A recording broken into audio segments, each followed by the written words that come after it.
Hey friends, welcome to the green heart of Nagaland, where trees aren't just trees, they're a way of life.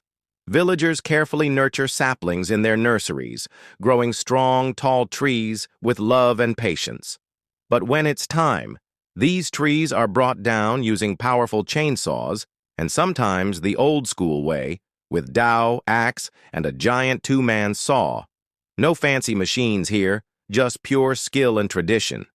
Then logs are carried the Naga way, using bamboo sleds, ropes, and shoulder power, teamwork at its best. These logs are turned into traditional houses, furniture, benches, kitchen shelves, and more, crafted with pride.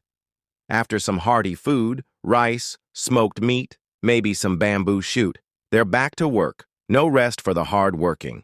That's the spirit of Nagaland, nature, tradition, and strength. Like, share, and don't forget to subscribe for more real stories from the hills.